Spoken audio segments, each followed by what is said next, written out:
Used coffee grounds, otherwise bound for the trash in your home. They're a wonderful and completely organic fertilizer for your plants, herbs, and vegetables. They contain so many vital nutrients for plant growth and development like nitrogen, phosphorus, and potassium, completely natural elements that help keep plant cells and their roots healthy. As well, coffee grounds help with water retention and a denser soil structure, which is really important for seedlings and young plants. They help to take care of common leaf fungi, as well as root rot and blossom end rot. And they also deter those little green buggers that like to harvest your harvests before you do, which makes them just plain rude if you ask me. Not everything is deterred from your coffee ground fertilizer though. In fact, coffee grounds attract earthworm heroes to your gardens plugged directly into the ground, where they will aerate your soil for you. And so, the easiest way to prepare the healthiest coffee grounds after use is to spread them out onto a baking sheet as flat as possible. Once that's done, toast them in a toaster oven for 10 minutes.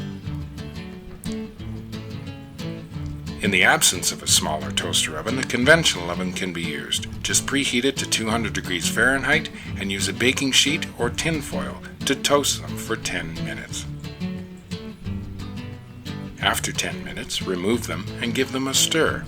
You'll notice that the top layer is drier than what is underneath. So, for even toasting and the best results, this is a vital step. Once the coffee grounds have been stirred and mixed, spread them out again as flat as possible onto the sheet. Toast them again for an additional 7 to 10 minutes, and, before you know it, you've got yourself a perfect coffee ground fertilizer ready for use. You'll know they're done when they're dry and no longer stick to the sheet when you move them around. Find a receptacle to store them in and keep them in a cool, dry place in your home. Et voila, friends and future growers, a nice collection of superfood fertilizer for some of your plants. When planting directly from seed, in the beginning, 1/4 to 1/2 teaspoon is all that's needed, sprinkled on top of the soil surface for a slow release as you water your seedlings over the next 10 to 14 days. Continue this measurement for mature plants as well throughout your growing season, and your plants will love you for it. I promise. Wait! Before we go, very important. Not all plants, vegetables, and herbs benefit from the use of coffee grounds in the soil.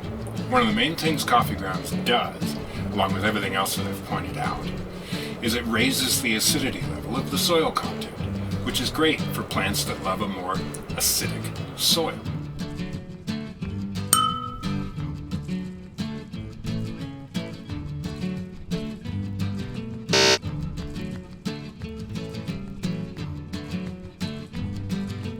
So folks, I hope this video helps some of you in some small way, helps you realize the potential of things that you otherwise throw away that are well served in your gardens.